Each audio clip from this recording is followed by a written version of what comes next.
So here's what's true with this person. I probably wouldn't list their home. What's happening now is the mechanism with which money is transferred is what's changed. So it used to be the seller agreed to a professional fee. At closing, at a title company, the money went to the listing agent. The listing agent is the one that's paying both sides, the listing brokerage. Now the mechanism, they decoupled that. So the mechanism is that the seller pays the listing agent and the seller can pay the buyer's agent, or the buyer's agent pays the buyer's agent. With that, people think like, oh, I don't have to pay a buyer's agent. Okay, well, let me ask you a question.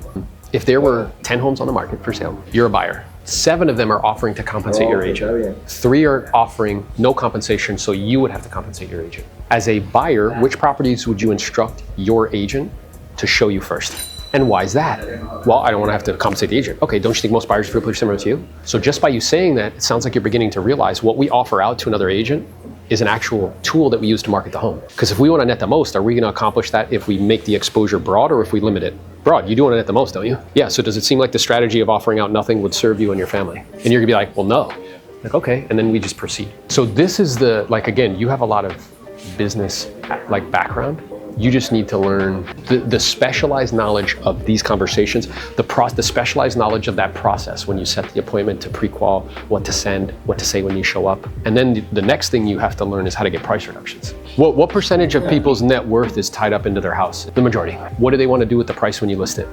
And how reluctant are they to adjust the price? Very. So they're not going to say to you, let's say when you get your first listing and it's $1 million, they're not going to say to you, you know what, you've been trying hard for a month. Let's go ahead and lower the price by 50 grand.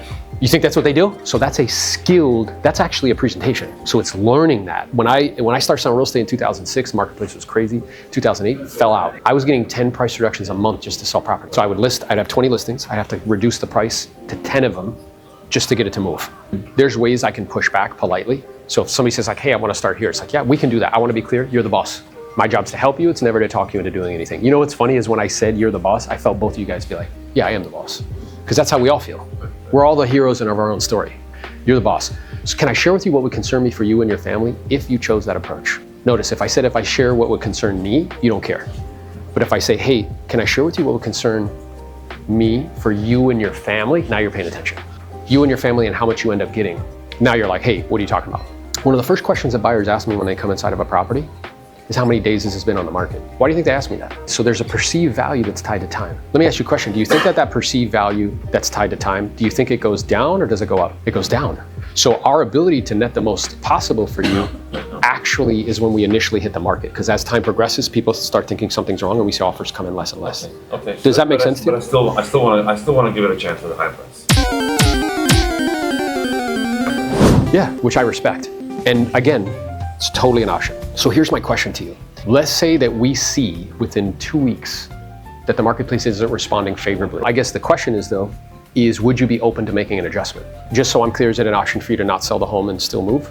Yeah, perhaps. What would that look like? Well, I might put it up for rent. Okay, and have you ever been a long distance landlord before? No, but I'm willing to give it a try. Okay, and would you hire a property management company or would you do it yourself? Probably would. Okay, and then do you have any idea of what you could actually get for rent? I've looked into it, yes. Okay, and would it still cash flow for you? It would break even. But I'm willing to take the chance. Wow, well, and that's fine, because I want to be clear, my job's to help you, it's never talking to do anything. I guess I'm curious, what would be the benefit to you personally in breaking even? I think in the future it might go up in price and I'm ready to keep it feeling. Yeah, and I guess I'm wondering, like, because if it's breaking even, if anything comes up in terms of like that needs to be done, what will that do to your cash? Like, can you carry the property in the event that happens? I already counted the vacancy and then repaired my breaking even. Okay, and what would be the benefit to you personally if you did sell it? What would you do with the money? I might have invested in another home, but I haven't decided. It sounds like you would just reallocate the capital. And if you reallocated the capital, could it earn a better return than breaking even? Again, we don't know that. So that's why I'm willing to take the chance right now. Yeah, so time out. So here's what's true with this person. I probably wouldn't list their home. Yeah, okay. But I would know this up front.